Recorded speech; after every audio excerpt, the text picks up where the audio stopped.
నా గిన్నె నిండి పొంగి పొర్లేలా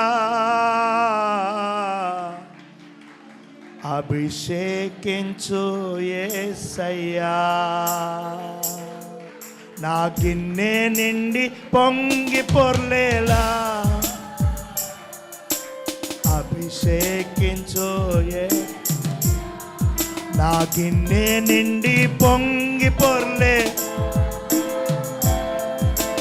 అభిషేకించు నా గిన్నె నిండి పొంగి పొర్లే అభిషేకించు. నూనెతో అభిషేకించు, ఆత్మతో అభిషేకించు. నూనెతో అభిషేకించు, మీ ఆత్మతో అభిషేకించు యేసయ్యా.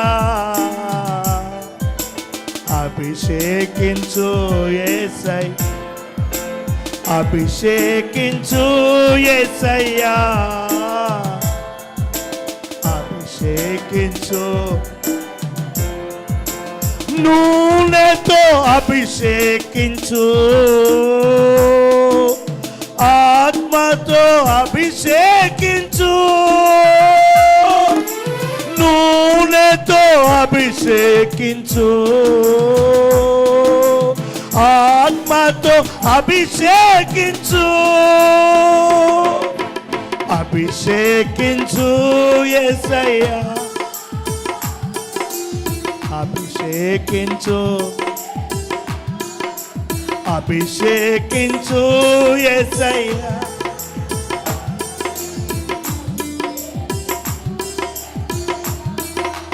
అభిషేకించు యేసయ్యా. అభిషేకించు, అభిషేకించు యేసయ్యా.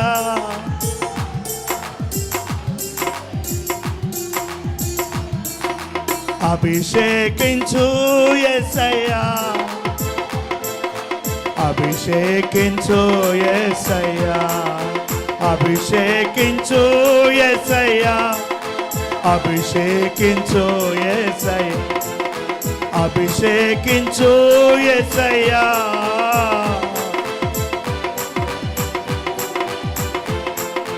నూనెతో అభిషేకించు, ఆత్మతో అభిషేకించు. మీ నూనెతో, మీ ఆత్మతో అభిషేకించు యేసయ్యా. అభిషేకించు యేసయ్యా. అభిషేకించు యేసయ్యా.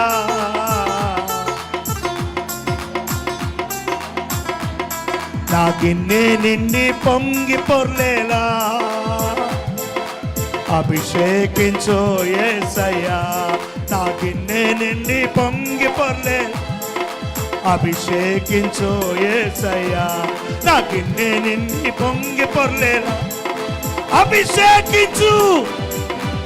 నా గిన్నె నిండి పొంగి పొర్లేలా అభిషేకించు యేసయ్యా. నా గిన్నె నిండి పొంగి పొర్లేలా అభిషేకించు. నా గిన్నె నిండి పొంగి పొర్లేలా అభిషేకించు యేసయ్యా. నా గిన్నె నిండి పొంగి పొర్లేలా.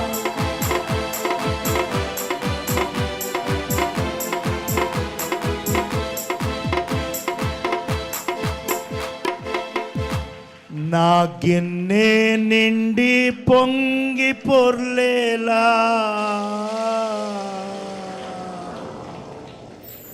అభిషేకించు యేసయ్యా.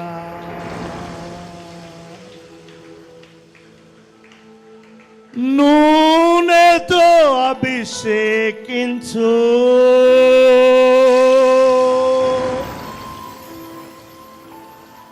ఆత్మతో అభిషేకించు.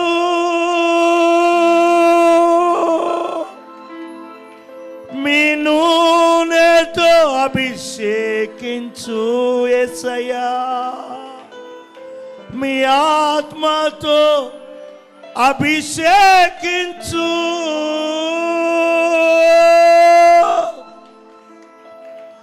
అభిషేకించు యేసయ్యా,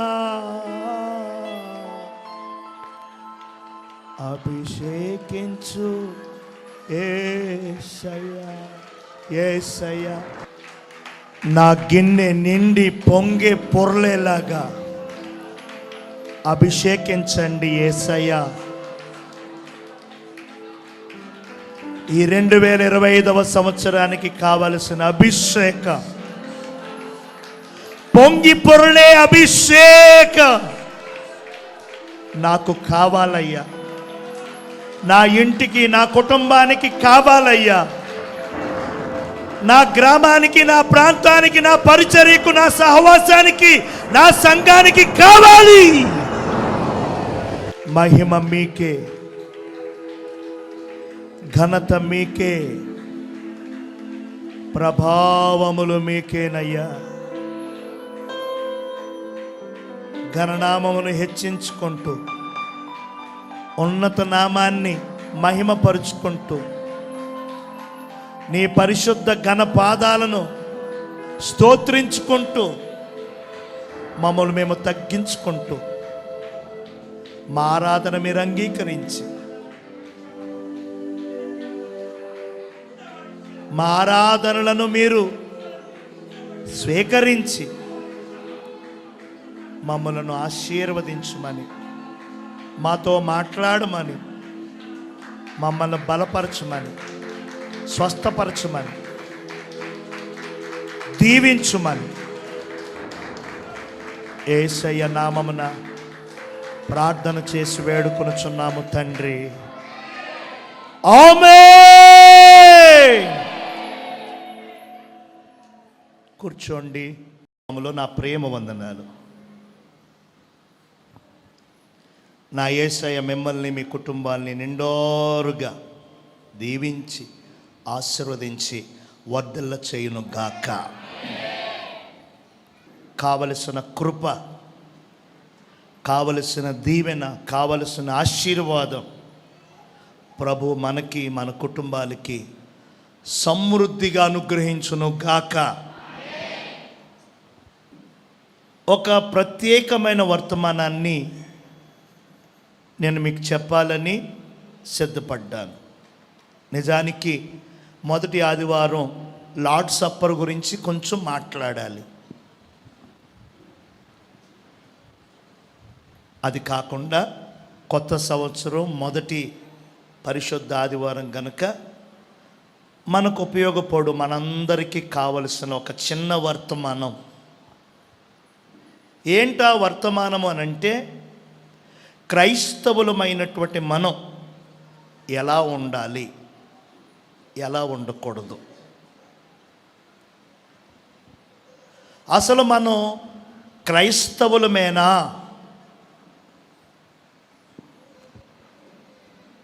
చాలామంది దగ్గర దీనికి ఆన్సర్ లేదు.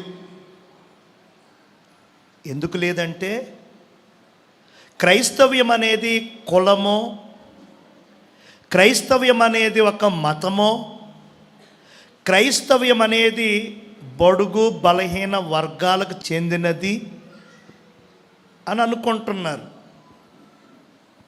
కానే కాదు. దేవుడు ఒక్కడే, మనమంతా మనుషులమంతా ఒక్కటే.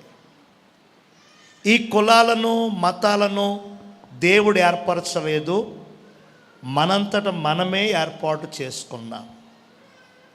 దేవునికి ఆ భేదాలు ఏమీ లేవు. ఆడైనా మగైనా, చిన్నవారైనా పెద్దవారైనా, ఎవరైనా దేవుని దృష్టిలో ఒక్కటే. వారు ఎక్కువ వీరు తక్కువ అనే మాటే లేదు దేవుడి దగ్గర. మనమే పెట్టుకున్నాం ఈ కులాలు మతాలు వర్గాలు భాషలు దేశాలు ప్రాంతాలని. అయితే క్రైస్తవులు అనగా ఎవరు? క్రీస్తును అంగీకరించిన వారే క్రైస్తవులు. ఇంకా క్రీస్తుని అంగీకరించకుండా గుడికొచ్చి వెళ్ళిపోతుంటే నువ్వు క్రైస్తవుడవు, క్రైస్తవురాలివి కాదు. క్రీస్తుని ఎవరైతే అంగీకరిస్తారో వారే క్రైస్తవుడు, క్రైస్తవురాలు. ప్రభుత్వం నుంచి నీవు క్రైస్తవుడవు, క్రైస్తవురాలవు అని సర్టిఫికేట్ రాకపోవచ్చు. రాకపోయినా ఏం దిగులు చెందొద్దు. ప్రభుత్వం నుంచి ఏదైనా రాయితీలు క్రైస్తవులకు ప్రకటిస్తే అవి అందుకున్నా అందుకోకపోయినా పర్వాలేదు. ఎందుకని చెప్తున్నాను అనంటే, పథకాలు వస్తాయని కొంతమంది అటు, పథకాలు పోతాయని కొంతమంది ఇటు. అవి కాదు. నీవు క్రీస్తుని అంగీకరిస్తే క్రైస్తవుడవు, అంతే. అంగీకరించడం అంటే ఏంటి? ఆయన దేవుడని ఒప్పుకోవడం, ఆయన రక్షకుడు, ఆయన ద్వారా మాత్రమే నాకు పాప క్షమాపణ అని నీవు నమ్మటం. మూడోది, ఆయన నామమున బాప్తిస్మం తీసుకోవడం. ఇది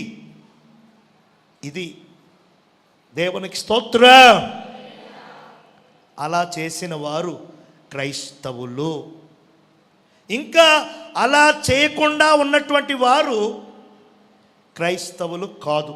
బైబిల్ ప్రకారం సమాజంలో పిలవచ్చు నిన్ను క్రిస్టియన్ అండి వాళ్ళు, క్రిస్టియన్స్ అండి వాళ్ళు అనొచ్చు, కానీ బైబిల్ మాత్రం ఒప్పుకోదు. బైబిల్ మాత్రం క్రిస్టియన్స్ అంటే అంగీకరించదు. క్రైస్తవులు ఎవరంటే క్రీస్తును కలిగిన వారే. అలా క్రైస్తవులుగా మారినటువంటి మనం ఎలా ఉండాలి, ఎలా ఉండకూడదు, చాలా షార్ట్గా, చాలా క్లియర్ కట్గా చెప్తాను. అపోస్తల కార్యములు 10వ అధ్యాయం తీసుకుంటే అక్కడ కొర్నేలి అనేటువంటి ఒక ఆయన కనపడతారు. ఎవరండి? కొర్నేలి అంటే ఆషామాషి వ్యక్తి కాదు, ఒక శతాధిపతి, 100 మందికి బాస్. అంటే నా లెక్కల్లో డిఎస్పి ఆయన. 10 మందికి ఒక బాస్ ఎస్ఐ, 30 మందికి ఒక బాస్ సిఐ, 100 మందికి బాస్. ఆయన కింద 3 సిఐలు, ఇంచుమించు 10 మంది ఎస్ఐలు ఉంటే ఆ పోస్ట్ని ఏమంటారంటే డిఎస్పి అంటారు. నేను అనుకోవడం, ఈ కొర్నేలి శతాధిపతి అంటే ఒక డిఎస్పి రేంజ్, ఒక డిఎస్పి ర్యాంకులో ఉన్న వ్యక్తితను. అతని యొక్క నేపథ్యం అంతా రాశారు 10వ అధ్యాయంలో. మొదటి నుంచి ఆఖరి వరకు మీరు ఇంటికి వెళ్ళక చదువుకోండి. హల్లెలూయా. అతడు ఒక అన్యుడు క్రైస్తవుడయ్యాడు. క్రైస్తవుడయ్యాక క్రైస్తవుడు ఎలా ఉండాలో చూపించాడు, క్రైస్తవుడు ఎలా ఉండకూడదో చూపించాడు. ఈ రోజుల్లో చాలామంది క్రైస్తవులు అవుతున్నారు, కానీ ఎలా ఉండాలి అలా ఉండలేకపోతున్నారు, ఎలా ఉండకూడదో అలాగే ఉండిపోతున్నారు. అందువలన సమాజంలో క్రైస్తవ్యం పైన చిన్న చూపు ఏర్పడింది. క్రీస్తుని అనేక మంది అవమానపరుచుచున్నారు. యేసయ్యను, యేసయ్య దేవాలయాలను, యేసయ్య నామాన్ని ప్రకటించే సేవకులను, భక్తులను చాలా చులకనగా చూస్తున్నారు. చులకనగా చూడడానికి ప్రథమ కారణం క్రైస్తవులే. మనం అందరిలో చిన్నపుచ్చుకోవడానికి గల ప్రథమ కారణం మనమే. మన వలనే ఆయన నామము దూషించబడుతుంది. మన వలనే ఆయన నామము తక్కువ చేయబడుతుంది. మన వలనే, మన ద్వారానే ఆయన కీర్తి వ్యాపించలేకుండా ఉన్నది. హల్లెలూయా. కాబట్టి ఈరోజు అసలు క్రైస్తవుడంటే ఎలా ఉండాలి? ఈ కొర్నేలి హిందువు, అన్యుడు, క్రైస్తవుడయ్యాడు. క్రైస్తవుడయ్యాక ఎలా ఉన్నాడు? మనం నేర్చుకుందాం. మనం నేర్చుకుని ఖచ్చితంగా ఒక తీర్మానం చేసుకుందాం.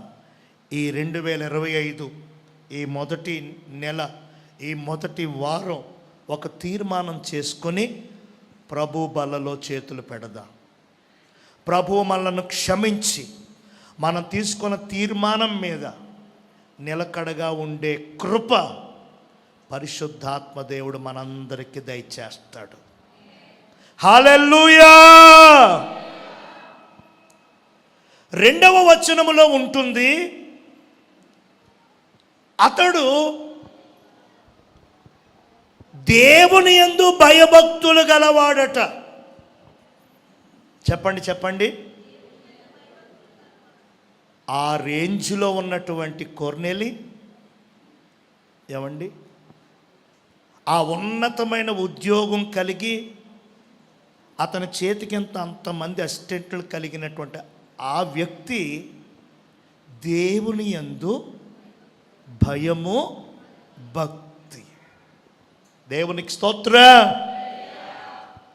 ఈ లోకపరంగా మనకు ఉద్యోగాలు ఉండొచ్చు, వ్యాపారాలు ఉండొచ్చు, ఎకరాలు ఆస్తులు ఉండొచ్చు, అంతస్తులు ఉండొచ్చు గాక. దేవుణ్ణి కలిగి ఉండకపోతే అవన్నీ కూడా గుడ్డి సున్నా. చెప్పండి. యేసయ్యను కలిగి ఉండకపోతే ఎంతున్నా ఏమున్నా సున్నా. డబ్బులున్నాయని, ఉద్యోగం ఉందని, పెద్ద వ్యాపారవేత్తవని, బాగా చదువుందని, బాగా బలముందని నీలో నీవు అత్యుత్సాహపడొద్దు. అవన్నీ ఇచ్చింది దేవుడే. ఆయన్ను స్మరించు, నీకు క్షేమం. ఇచ్చిన ఆయన్ని మరిచిపోయి పొందుకున్న వాటిని బట్టి సంబరపడితే ఎప్పటికైనా డేంజర్, ప్రమాదం. హల్లెలూయా. ఈ ఆస్తులు, అంతస్తులు, ఉద్యోగాలు, వ్యాపారాలు ఎల్లకాలం ఉండవు. నీ ఆరోగ్యం, నీ బలం, నీ స్టేటస్, నీ పదవులు ఎప్పుడు ఒకేలా ఉండవమ్మా. వాటిని చూసి పైన నడవద్దు. నాకేం తక్కువ అని ఎప్పుడూ మాట్లాడొద్దు దయచేసి. శతాధిపతి అయినటువంటి కొర్నేలి అంత ఉద్యోగం ఉన్నా, అంత ఆస్తిపాస్తులున్నా అతడు తన ఇంటి వారందరితో కూడా భయభక్తులు కలిగిన వాడుగా ఉన్నాడు. దేవునికి స్తోత్రం. క్రైస్తవులమైనటువంటి మనం కలిగి ఉండాల్సిన మొదటి పాయింట్ ఏంటంటే దేవుని భయము, దేవుని భక్తి అవసరం. దేవునికి భయపడాలి మనం, దేవునికి భక్తి చేయాలి మనం. దేవుడు ఉన్నాడు, దేవుడు చూస్తున్నాడు, దేవుడు పరిశీలన చేస్తున్నాడు. అంత బాగుగా తీక్షణంగా ఆయన కనిపెడుతున్నాడు. ఎవడో బుద్ధి లేనోడు దేవుడు లేదు దెయ్యం లేదంటే అది అట్టుకుని వేలాడొద్దు. చదువు ఎక్కువైపోయి, సంస్కారం తక్కువైపోయి నోటుకొచ్చినట్టుగా మాట్లాడుతూ ఉంటారు కొందరు. దేవుణ్ణి ఎరక్క, దేవుణ్ణి చూడక, దేవునితో మాట్లాడక ఏదేదో వాగుతూ ఉంటారు. ఆ వాగులు విని, ఆ మాటలు విని తానా అంటే తందానా అనొద్దు. మనము ఆరాధించుచున్న దేవుడు, మనము సేవించుచున్న దేవుడు, మనము నమ్ముకొని ఉన్నటువంటి దేవుడు సజీవుడు. ఆయన చూచుచున్న దేవుడు. అబ్రాహాముతో అన్నాడు, నేను ఉన్నవాడను, నేను ఉన్నాను అనువాడను అంటే అన్నిటినీ జరిగించేవాడను నేనే. ఏం జరగాలన్నా దేవుని సెలవవ్వాలి. సముద్రం పొంగాలన్నా దేవుడు సెలవు. చైనాలో విజృంభించింది, అది మన ఇండియాలోకి రావాలన్నా సరే దేవుని పర్మిషను కావాలి. హల్లెలూయా. అన్నిటినీ చూచుచున్నవాడు ఆయన, ఉన్నవాడు, అన్నిటినీ జరిగించేవాడు. కాబట్టి ఆ దేవునికి మనం భయపడాలి. దేవుని భయం మిక్కుటంగా ఉండాలి మనలో. విచిత్రంగా దేవునికి భయపడతారో భయపడరో కానీ దెయ్యాలకు మాత్రం బాగా భయపడుతున్నారు. ఏమండి, మంచి చేసే దేవునికి భయపడటం లేదు, చెడు చేసే దెయ్యాలకి. పరిశుద్ధుడైన దేవునికి భయపడటం లేదు, అపవిత్రమైన మాటలు మాట్లాడి, బూతులాడి, తిట్టి, కొట్టి, గాయపరిచి, శాపనార్థాలు పెట్టే దెయ్యానికి భయపడుతున్నారు. భయపడకపోతే అది ఏదన్నా చేతదేమో, మీదకు వచ్చేద్దేమో. ఆ అపవిత్రమైన దానికే నువ్వు భయపడుతున్నావంటే పరిశుద్ధుడైన దేవునికి నీవు భయపడితే ఆయన ఎంత కార్యం జరిగిస్తాడు నీ జీవితంలో ఆలోచించావా? హల్లెలూయా. దేవునికి భయపడాలి. రెండవది భక్తి చేయాలి. భక్తి అంటే ఏంటి? చాలాసార్లు చెప్పుకుంటూ ఉంటాం ఈ మాటలు. భక్తి అంటే ఏంటి? ప్రతిరోజు దేవుడిచ్చిన వాక్యాన్ని చదవటం భక్తి. ప్రతి ఆదివారం సహవాసాన్ని విడవకుండా రావటం అనేది భక్తి. ప్రతిరోజు వీలైనంత ఎక్కువసేపు ప్రార్థించటం భక్తి. దేవుడు నీకు చేసిన ప్రతి మేలును బట్టి కృతజ్ఞతాస్తుతులు చెల్లించటం భక్తి. ఇహలోక మాలిన్యము అంటుకోకుండా నిన్ను నీవు కాపాడుకోవడం, జాగ్రత్త చేసుకోవడం భక్తి. పేదలకు సహాయం చేయడం భక్తి. విశ్వాసాన్ని కాపాడుకోవడం భక్తి. ఇవన్నీ రిఫరెన్స్లు ఉన్నాయి, కానీ మన అంశం అది కాదు. కొర్నేలి క్రైస్తవుడయ్యాడు. క్రైస్తవుడయ్యాక క్రైస్తవుడు ఎలా ఉండాలో చూపెట్టాడు. ఎలా ఉండాలట? దేవునికి భయపడుతూ, దేవునికి భక్తి చేసేవాడిగా, భక్తి చేసే ఆమెలా, భక్తి చేసే అతనిలా ఉండాలి. దేవునికి స్తోత్రం. ఈ విషయాన్ని మరిచిపోవద్దు. దైవ భయము, దైవ భక్తి చాలా ప్రధానం. నీవు దేవుని దగ్గరికి వెళ్ళాలి, దేవుని రాజ్యములో నువ్వు ఆనందించాలి. ఆ మహామహిమలో కోట్ల కోట్ల కోట్ల సంవత్సరాలు ఆనందంతో నువ్వు గడపాలి అనంటే భూమి మీద ఉండగానే ఈ 60 లేక 70 సంవత్సరాల ఈ చిన్ని జీవిత కాలములో నీ సృష్టికర్తను స్మరించు. ఆ దేవునికి భయపడు, ఆ దేవునికి భక్తి చెయ్యి. హల్లెలూయా. చచ్చిపోయాక ఇంకేమీ లేదు. నీవు బ్రతుకుండగానే చెయ్యాలి.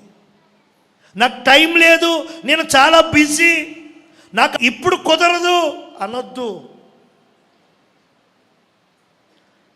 క్రైస్తవుడు ఎలా ఉండాలి అని అంటే భయభక్తులు కలిగి. ఎలా ఉండకూడదు అని అంటే భయభక్తులు లేకుండా ఉండకూడదు. భయభక్తులు లేకుండా చాలామంది ఉంటున్నారు. అలా ఉండకూడదు. అలా ఉండుట వలన వారికే నష్టం, వారికే కష్టం. భయభక్తులు కలిగి ఉండుట వలన దీవెన, ఆశీర్వాదం. రెండవదిగా చూద్దాం, కొర్నేలి క్రైస్తవుడు అయ్యాక ఏం చేశాడు అని అంటే, రెండవదిగా ప్రజలకు ధర్మం చేశాడట. చెప్పండి, ప్రజలకు. ఇంకా మనకు అర్థమయ్యే భాషలో చెప్పాలి అంటే సహాయం చేశాడట. చెప్పండి, హల్లెలూయా. క్రైస్తవుడు ఎలా ఉండాలి అని అంటే సహాయం చేసేవారిగా ఉండాలి. చెప్పండి, ఎలా ఉండాలి? ఉపకారం చేసేవారులాగా, సహాయం చేసేవారులాగా, మేలు చేసేవారులాగా, మంచి చేసేవారులాగా క్రైస్తవులు ఉండాలి. మరి ఉంటున్నారా? కీడు చేసే క్రైస్తవులు ఎక్కువైపోయారు. ఏమండి, కొండెములు చెప్పే క్రైస్తవులు ఎక్కువైపోయారు. పేరుకు క్రైస్తవులు కానీ ఆ ఇంటిని ఈ ఇంటిని కలిపి, ఆ కుటుంబాన్ని ఈ కుటుంబాన్ని కలిపి పాడు చేసి దెబ్బలాట పెట్టి నాశనం చేసేటువంటి వ్యక్తులు ఎక్కువైపోయారండి. దేవునికి స్తోత్రం. యేసయ్య ఏమన్నారు? మీ శత్రువులను మీరు ప్రేమించండి. శత్రువులనే ప్రేమించమన్నారు దేవుడు. మిత్రులను కూడా ప్రేమించలేకపోతున్నాం మనం. ఇంటి వారిని కూడా ప్రేమించలేకపోతున్నాం.